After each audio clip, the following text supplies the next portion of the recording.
लोधी राजवंश ने 1451 से 1526 तक दिल्ली सल्तनत पे शासन किया था। इस राजवंश को कभी कभी दिल्ली का प्रथम अफगान एम्पायर भी कहा जाता है।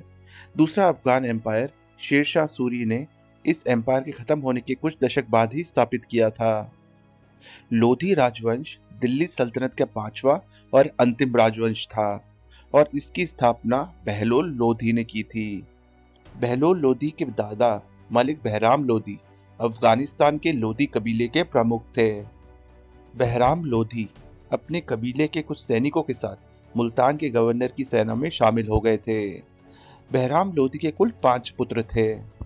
उनके सबसे बड़े बेटे मलिक सुल्तान शाह लोधी ने बाद में दिल्ली सल्तनत के सैयद वंश के शासक खिज्र खान की सेना में काम किया। मलिक सुल्तान लोधी ने सुल्तान के सबसे बड़े दुश्मन मल्लू इकबाल खान को एक लड़ाई में मार डाला। इससे खुश होकर सुल्तान ने मलिक सुल्तान लोधी को 1419 में सरहिंद का गवर्नर बना दिया। मलिक सुल्तान का भतीजा बहलोल लोधी, जो उसका दामाद भी था, उसके मरने के बाद सरहिंद का गवर्नर बना। जल्द ही सरहिंद के उसके एडमिनिस्ट्रेशन से खुश होकर उसे लाहौर का गवर्नर भी बना दिया गया।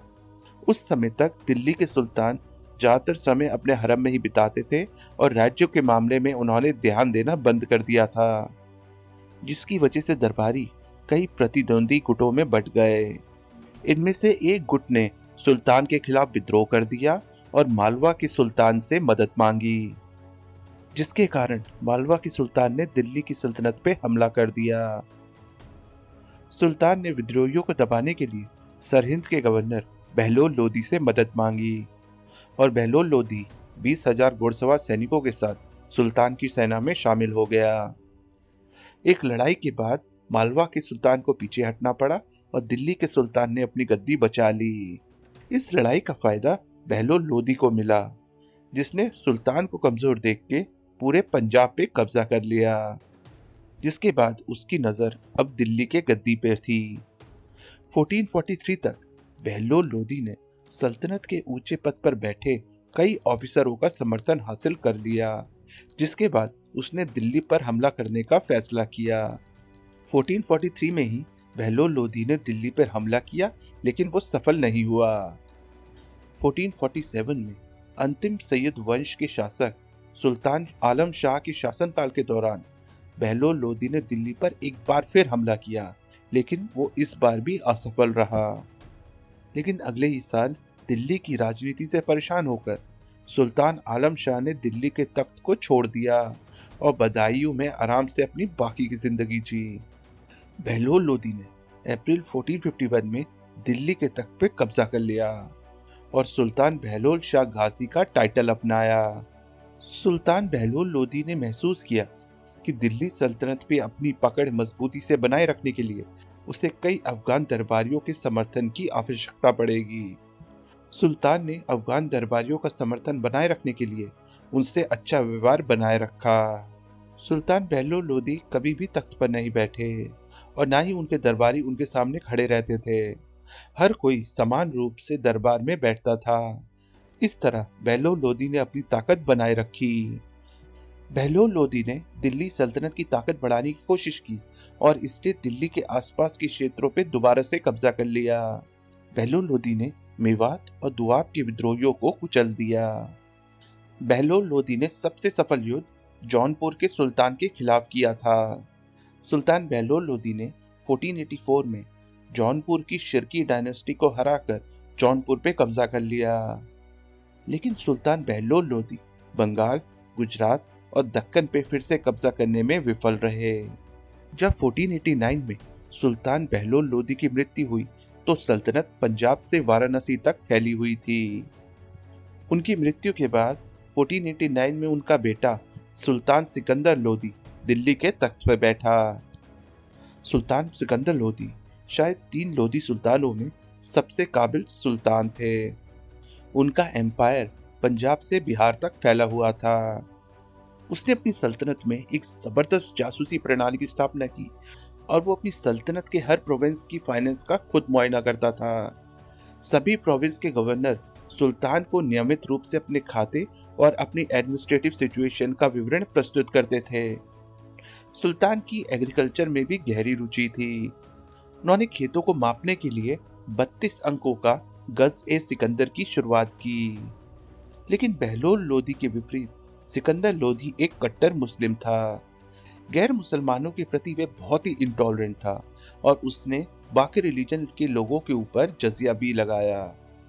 सिकंदर लोदी को सड़क और राजमार्ग बिछाने और किसानों को सिंचाई की सुविधा प्रदान करने का श्रेय भी दिया जाता है। उसने न्याय व्यवस्था पे काफी जोर दिया और सल्तनत के सभी राजमार्गों को लुटेरों से सुरक्षित बनाए रखा।